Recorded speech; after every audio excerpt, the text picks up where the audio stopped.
नमस्ते एवरीवन। आज के वीडियो में हम बात करेंगे फार्मास्यूटिकल इंडस्ट्री के कंस्ट्रक्शन, डिज़ाइन और उसका मेंटेनेंस कैसे होता है।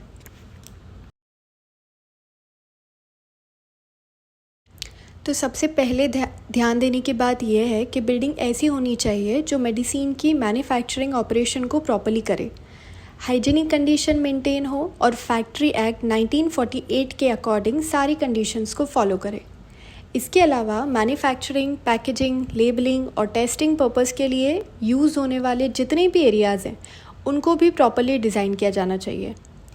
इन एरियाज़ में काम करने के लिए सफिशिएंट स्पेस होनी चाहिए सो दैट कोई भी ऑपरेशन जो भी ऑपरेशन चल रहा है एक की वजह से दूसरा ऑपरेशन अफेक्ट नहीं होना चाहिए। मटेरियल्स और इक्विपमेंट्स के लिए भी प्रॉपर्ली अरेंजमेंट होना चाहिए। ऐसा नहीं कि आपने कहीं भी रख दिया इक्विपमेंट।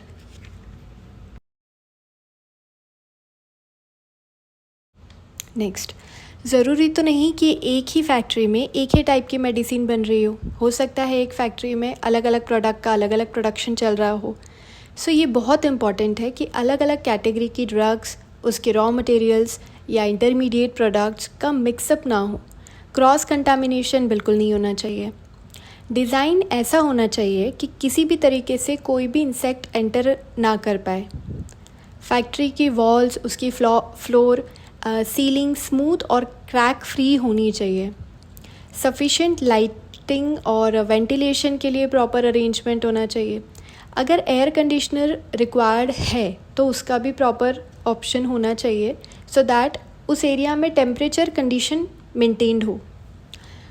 इंटीरियर का सरफेस एरिया स्मूथ और क्रैक फ्री होना चाहिए सो दैट ईज़िली क्लीनिंग और पेंटिंग हो सके, उसको डिसइंफेक्टेंट करना भी ईजी हो जाए।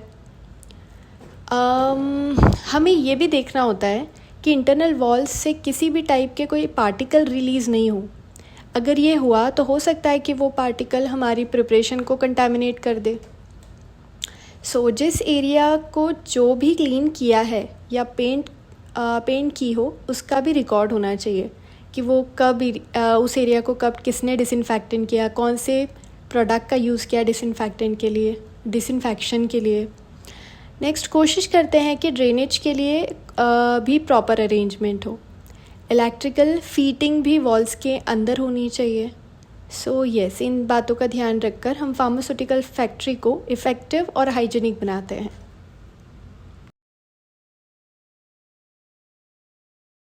Next is plant layout. Means कौन से एरियाज़ होने चाहिए और कहाँ पर होने चाहिए, उनका अरेंजमेंट कैसा होना चाहिए।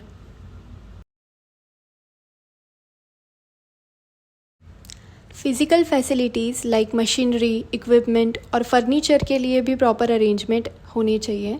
ये अरेंजमेंट ऐसे होने चाहिए कि रॉ मटेरियल से लेकर फिनिश्ड प्रोडक्ट का ईज़िली एक डिपार्टमेंट या एक एरिया से दूसरे में भेजा जा सके। हैंडलिंग के लिए इसमें कोई एडिशनल पे या तो नहीं करना पड़े और अगर करना भी पड़ा तो बहुत कम हो। एज़ यू कैन सी, एक फार्मास्यूटिकल फैक्ट्री में ये कुछ डिपार्टमेंट्स होते हैं जैसे quality control, QC, production, raw material and packaging, storage. Washing के लिए एक अलग से एरिया होता है। सफिशिएंट फ्लोर स्पेस होना चाहिए सो वर्कर और एम्प्लॉय वहाँ पर इजीली वॉक कर सके। वर्क करने के लिए स्पेस होना चाहिए। वेस्ट मैनेजमेंट के लिए एक अलग से एरिया होना चाहिए। फिनिश्ड प्रोडक्ट के लिए एक अलग से एरिया होना चाहिए।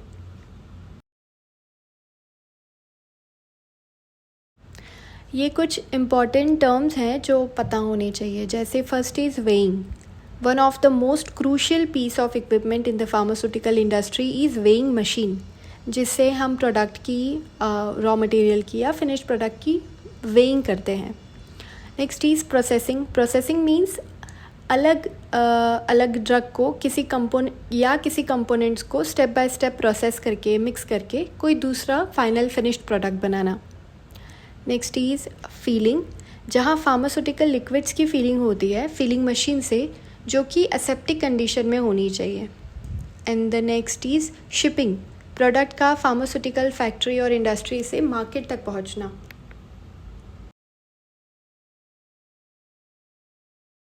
Now let's discuss about the objectives. First, available floor का प्रॉपर यूटिलाइजेशन हो।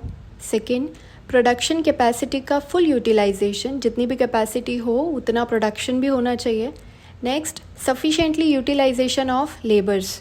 नेक्स्ट, रिड्यूस्ड और प्रिवेंट द एक्सीडेंट्स. सारे जो भी प्रोबेबिलिटी हैं वर्कर को प्रॉपर ट्रेन करके बताना चाहिए. नेक्स्ट, हैंडलिंग कॉस्ट कम से कम हो. प्रोडक्ट का एक डिपार्टमेंट से या एक बिल्डिंग से दूसरी बिल्डिंग में भी जाने के लिए अलग से पे नहीं करना हो. नेक्स्ट, प्रॉपर विजिलेंस और कंट्रोल करना हो हर एक्टिविटी को. नेक्स्ट, एम्प्लॉयज़ को प्रॉपर सेफ्टी और हेल्थ रिलेटेड फैसिलिटीज़ प्रोवाइड करना. और लास्ट इज़ इक्विपमेंट का इजी मेंटेनेंस हो.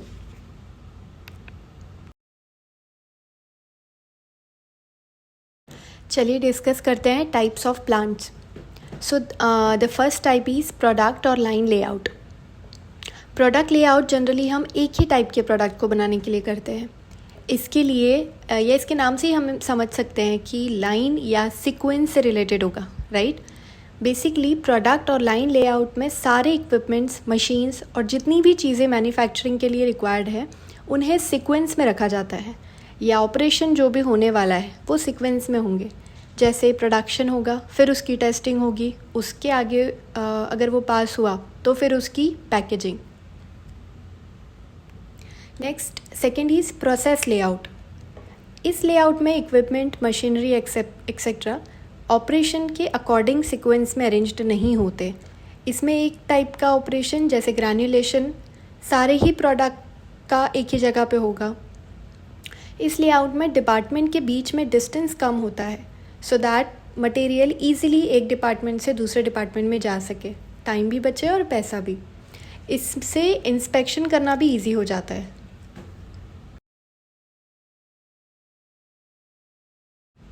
The third is fixed position और लोकेशन लेआउट. इस लेआउट में एक ही प्रोडक्ट को की मैन्युफैक्चरिंग के लिए जितने भी ऑपरेशन हैं वो एक फिक्स्ड लोकेशन पर होंगे. उस लोकेशन पर और किसी इम्पॉर्टेंट इक्विपमेंट का या किसी फैसिलिटी की रिक्वायरमेंट होगी तो वो भी उसी लोकेशन पर अरेंज्ड होगी.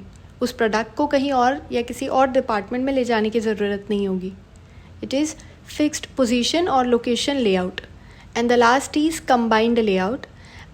ये प्रोडक्ट और प्रोसेस लेआउट दोनों का ही कॉम्बिनेशन होता है.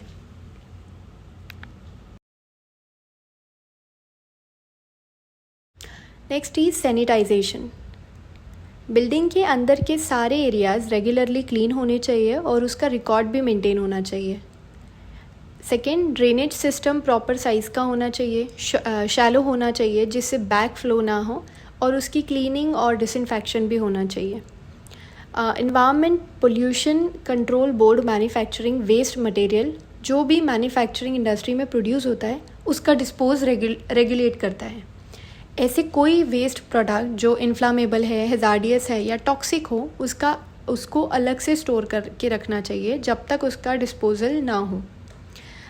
नेक्स्ट, रिजेक्टेड ड्रग या रॉ मटेरियल के लिए अलग से स्टोर करके रखना चाहिए और रेगुलेशन के अकॉर्डिंग ही उसको डिस्पोज करना चाहिए. नेक्स्ट, रेस्ट रूम, टॉयलेट और रिफ्रेशमेंट एरिया मैन्युफैक्चरिंग एरिया से बहुत दूर होना चाहिए, डायरेक्ट कांटेक्ट में नहीं आना चाहिए. नेक्स्ट इज़ एनिमल की टेस्टिंग लेबोरेटरी भी अलग से होनी चाहिए, उसके लिए भी सेपरेट एंट्रेंस और एयर हैंडलिंग सिस्टम होना चाहिए.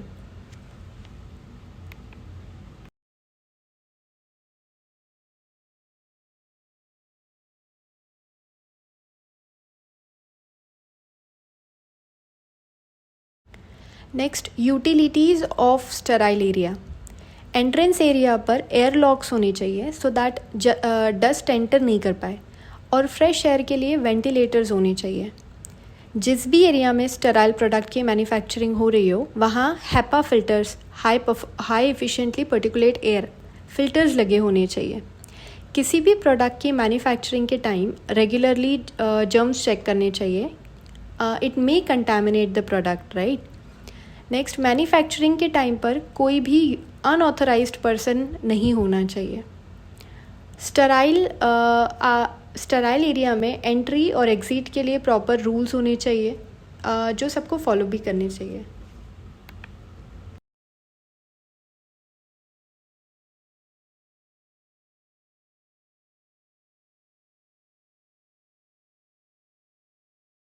स्टेराइल एरिया को मेंटेन कैसे करना है? So these are some points like first, sterile area और असेप्टिक प्रोसेसिंग एरियाज़ में फ्लोर, वॉल, सीलिंग स्मूथ और इजीली क्लीनेबल होनी चाहिए। टेम्परेचर और ह्यूमिडिटी कंट्रोल हो। एयर सप्लाई के लिए हैपा फिल्टर्स लगे हों। एनवायरमेंटल कंडीशंस के लिए मॉनिटरिंग सिस्टम अवेलेबल होना चाहिए। एक प्रॉपर सिस्टम होना चाहिए क्लीनिंग और डिसइंफेक्शन के लिए to maintain the product aseptic और in a sterile condition. Sterile area की फ्लोर, वॉल और उसकी सीलिंग स्मूथ और हार्ड सरफेस की होनी चाहिए और उसमें कम से कम जॉइंट्स होने चाहिए, अदरवाइज़ डस्ट पॉसिबिलिटी है कि डस्ट वहाँ पर जाके एक्यूमुलेट हो जाए। टेम्परेचर और ह्यूमिडिटी भी कंट्रोल्ड और मेंटेन्ड होनी चाहिए। So basically 18 to 25 degree centigrade temperature होना चाहिए और 30 to 70% relative humidity is suitable.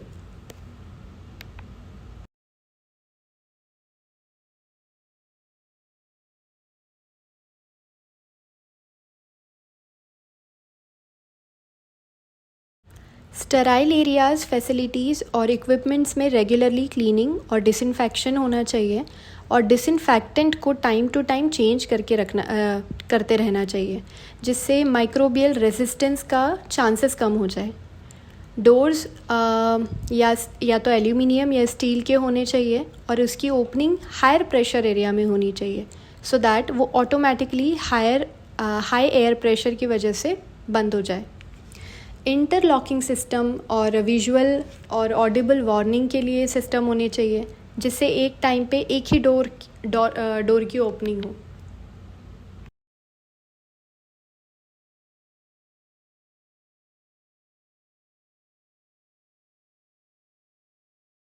The next important point is contamination. As per WHO, जब कोई unwanted impurities, it may be chemical, microbial और फॉरेन पार्टिकल्स लाइक डस्ट, जब product को affect करे, ये ड्यूरिंग प्रोडक्शन, पैकेजिंग, स्टोरेज और transportation हो सकता है, किसी भी कभी भी हो, तो उसे बोलेंगे contamination. Next, control of contamination in areas और फैसिलिटीज़। सो स्टेराइल एरिया में कंटामिनेशन को कंट्रोल करने के लिए हमें जैसे हम देख चुके हैं आगे कि कैसे कंट्रोल करना चाहिए। सो surface like floor, wall and ceiling should be smooth and crack free for easy cleaning and to prevent the dust and microorganism buildup. And the access to sterile area should be restricted and people should only enter and exit through the designated or change area.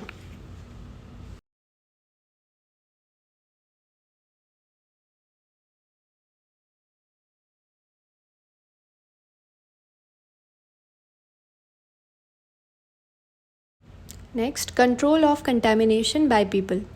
So body, hair, face, head, nails को regularly clean करना चाहिए।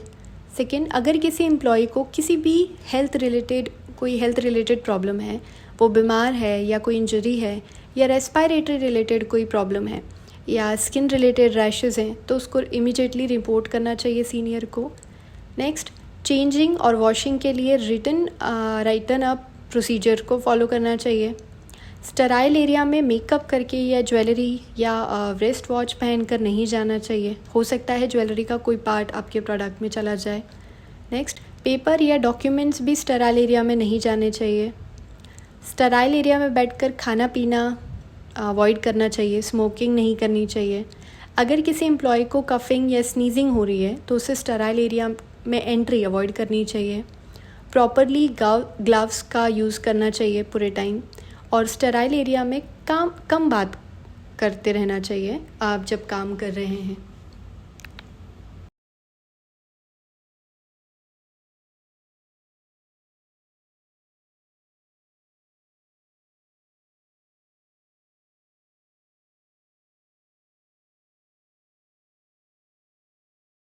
Next, control of contamination bye cleaning and disinfection. Cleaning और disinfection से related सारे return procedure का पूरी तरह से स्ट्रिक्टली फॉलो करना चाहिए। डिसइंफेक्शन के पहले सारे एरियाज़ को पूरा क्लीन करना चाहिए। जिस मटेरियल से क्लीनिंग हो रही है वो भी सारे क्लीन होने चाहिए, स्टैंडर्ड क्वालिटी के होने चाहिए। डस्ट के लिए वैक्यूम क्लीनर का यूज़ करना चाहिए। रिकमेंडेशन के लिए रिकंटामिनेशन ना हो इसके लिए दीवारों की डस्टिंग हमेशा ऊपर से शुरू करनी चाहिए और अच्छी क्वालिटी के इफ़ेक्टिव डिसइंफेक्टेंट का यूज़ करना चाहिए। सारे ही इक्विपमेंट की क्लीनिंग के बाद उन्हें फर्स्ट क्लीन और ड्राई प्लेस पर रखना चाहिए। सो यस, इन सारी बातों का ध्यान रखकर हम स्टेराइल एरिया में कंटामिनेशन फ्री रख सकते हैं।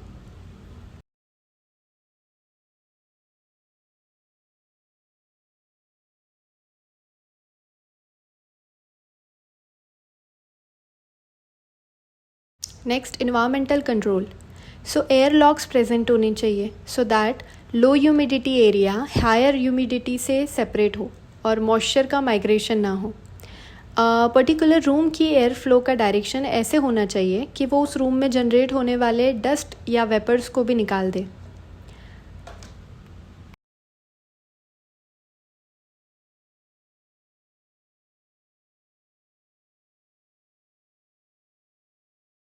क्लीन रूम मीन्स वो रूम जहाँ कंटामिनेशन बहुत कम हो या ना हो। To achieve this controlled environment, जो भी एयर रूम में एंटर कर रही है वो थ्रू हैपा फिल्टर्स होनी चाहिए। जो डस्ट पार्टिकल जिनका साइज़ 0.3 माइक्रोन से ज़्यादा या उसके बराबर है उसको रिमूव कर देते हैं HEPA filters.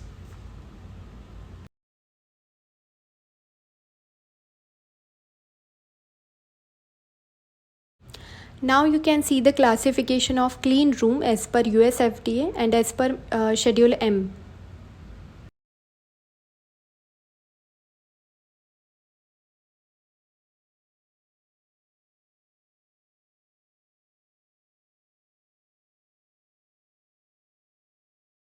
Thank you for watching. Stay tuned for more videos and don't forget to subscribe. Thank you.